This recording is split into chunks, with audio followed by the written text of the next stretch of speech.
What's up, guys? We're gonna do a little Friday Q&A. I don't know if we're gonna keep this theme going, but Friday is a good day to answer questions, right?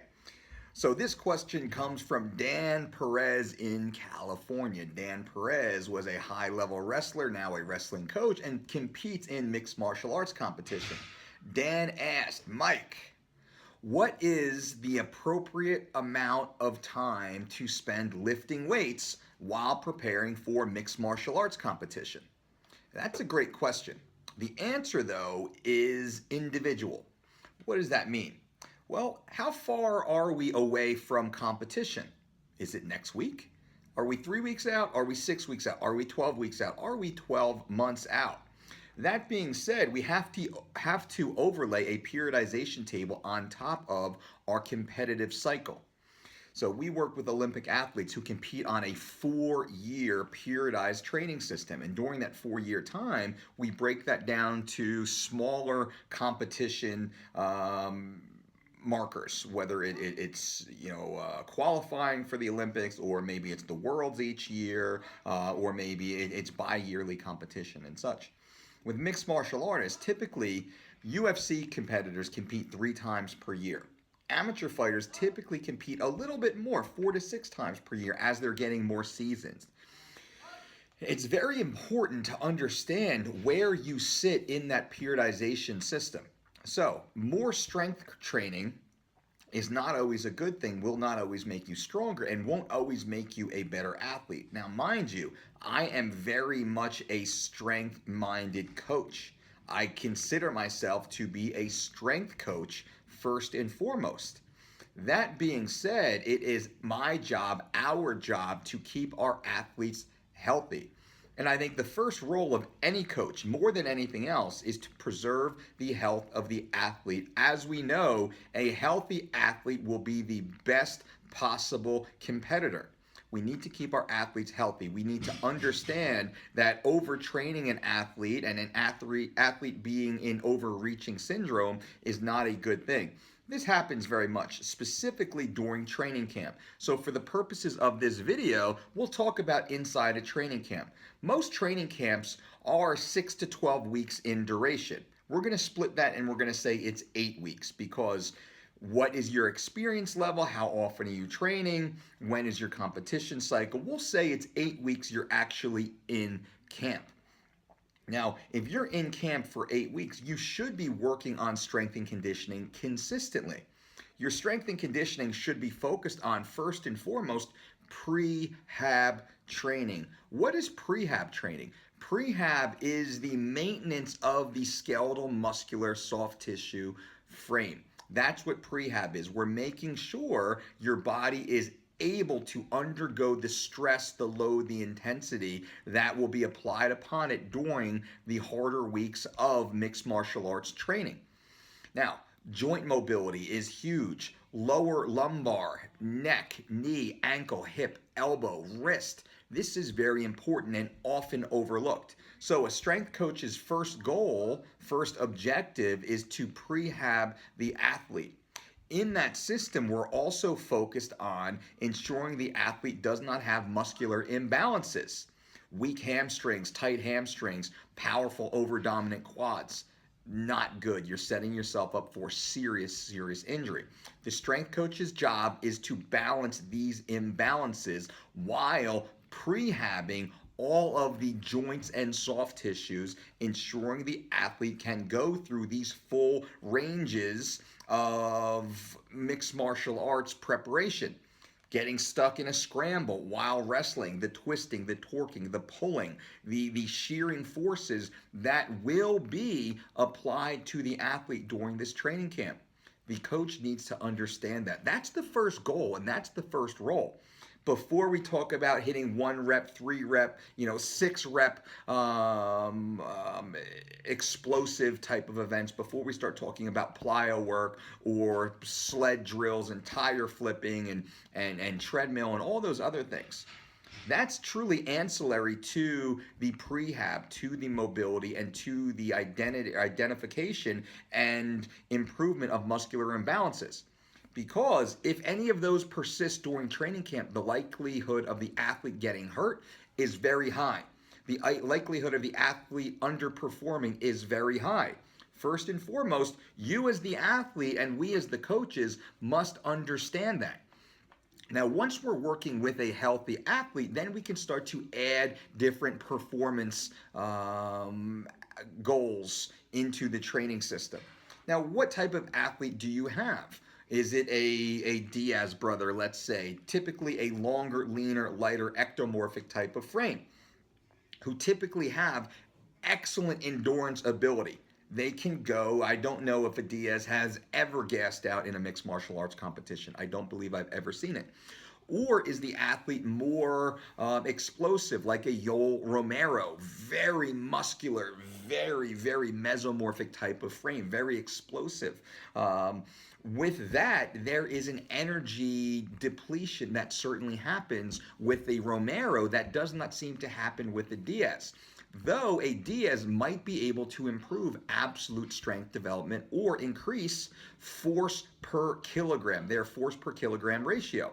With that, a good strength coach will understand how we can add marked improvement to each individual athlete while not betraying what makes that athlete so special. Picture a muscle-bound Diaz brother, not good. Picture a very lean, light, marathon runner-esque Yoel Romero. That's going to completely betray that athlete's game, that athlete's style. So again, we look to make improvement in all different relative strength areas while improving what the athlete is already excellent at as their game corresponds to their body type, to their muscle fiber type, to their energy output capabilities.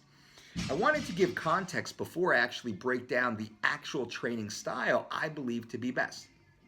With that, we look to one training session every 5 days, or as many as one training session every other day when it comes to strict strength and conditioning. We've also overlaid a periodization table on top of the athlete's total training schedule to better understand when they train jiu-jitsu, when they train Muay Thai, when they train boxing, when they train wrestling, when they spar, when they train groundwork or ground and pound, when they train their wall work. Now, some athletes take each individual session as they should, and they earmark that as a specialty for that day with specific goals for that day.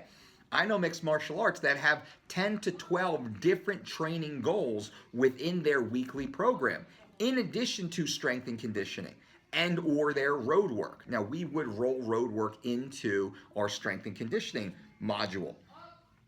So what we want to do is we want to ensure that the strength and conditioning is being kept up while not interfering with the other training modules. What does that mean? That means we are not going to have a high force production, a plyometric workout at 10 a.m. on a Monday morning, knowing that the athlete is going to be sparring at 2 or 3 p.m. on a Monday afternoon. You will not see the best version of that athlete at that 2 p.m. sparring session. So then we must mediate the volume and then the intensity of each block while also shifting the blocks around so they do not contradict each other.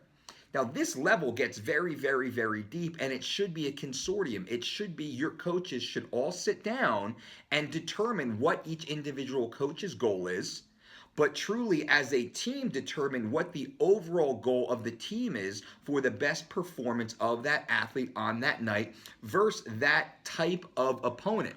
Now, it's very difficult to truly train for a specific opponent in mixed martial arts because there's likely a 1 in 3 possibility that that opponent will not make it to the event and there might be a late replacement put in. Typically, that window becomes less and less of a high percentage as we get closer to competition.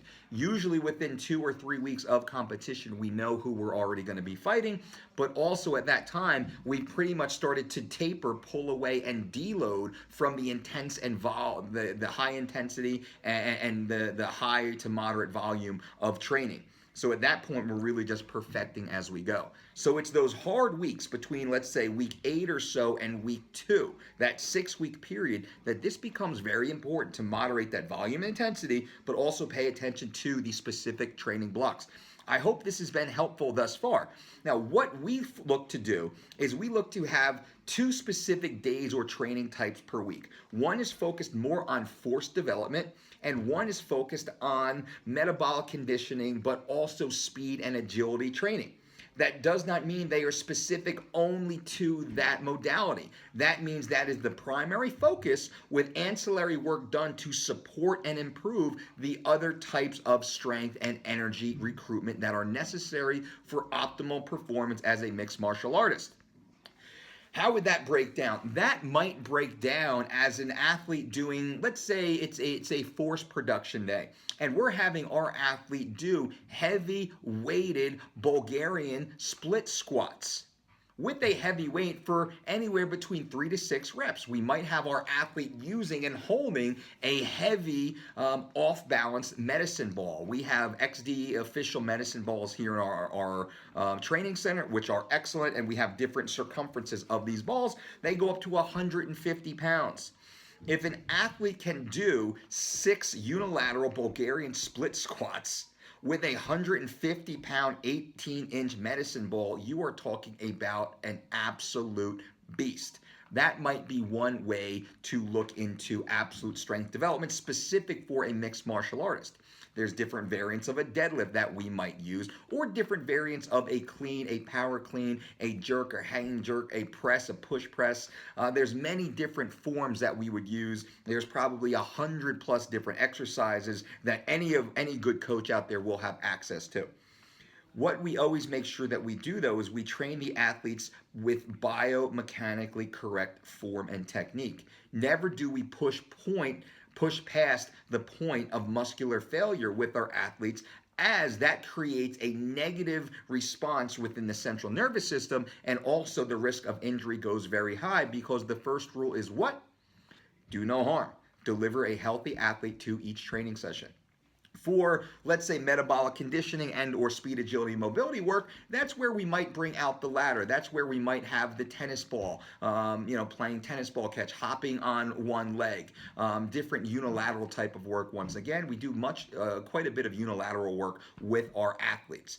Even when developing force, even when developing speed, we do lots of unilateral work during each of these specific phases. We do a lot of ladder work, agility work, getting the athlete running. One thing I like, and I'll do a video on this, is having our athletes using an agility ladder while using their peripheral vision to maintain the quadrants within their purview. And also we start throwing tennis balls at them that they have to catch with either hand while their footwork is moving back and forth. One great way to keep the athlete's conditioning very high. We're working on agility, we're working on mobility, and we'll have different signals. Now, we might have a coach off camera, out of vision, that will be talking to the athlete at the same time, getting ready to prepare the athlete for competition, and the coach might tell the athlete left hand, where the athlete, as the ball's coming at them, the athlete has to catch with the left hand or the right hand. The athlete doesn't know where the ball is coming and might have to reach across their body, outside their body, above their body, lower than their body, with different hands at different times from a different coach. This might not seem like it's specialized, but it is extremely specialized for a mixed martial artist who is getting ready for competition, as they are going to be in the cage in front of millions of people. And that little sound from their coach, their ability to hone in on their coach, on that direction, and implement that advice in a split second, is very important. And we have seen a very positive correlation to that style of training with performance. You can hear the athletes out there training. I hope this video helped, because what I tried to do here, I tried to give you more context than a specified training program. Much of what we do is not a hardwired template system. Each athlete is an individual. What we do is we run our athletes through a very comprehensive evaluation, not just once, but prior to every camp, and usually every 3 weeks. We see what our athlete is doing now, what they are doing better, where they might need to be improved. Every 3 weeks, every mini cycle that we run, we retest our athletes to ensure we're making progress. Data is everything. If you can measure it, you can improve it. So we are constantly measuring and remeasuring the performance of our athletes to ensure their betterment within their sport. So, Dan, great question. I hope that helps everybody listening. I hope this certainly helps you guys. Leave a thumbs up if you like this video. You may leave a comment if you have any specific comments about this video, but also leave a comment on future videos you would like us to share with you guys. And subscribe to this channel. Please help us grow. We're very excited to be giving this content for you guys, as this is your channel. I am simply here as a servant of you to provide you with the information that you need to get you to the next level. Have a great time, everybody. Boom.